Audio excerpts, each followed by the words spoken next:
আপনার এই পাশে আসলে নিচে থেকে হ্যাঁ এইবার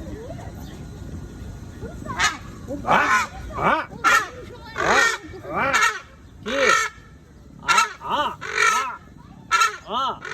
ক্রাক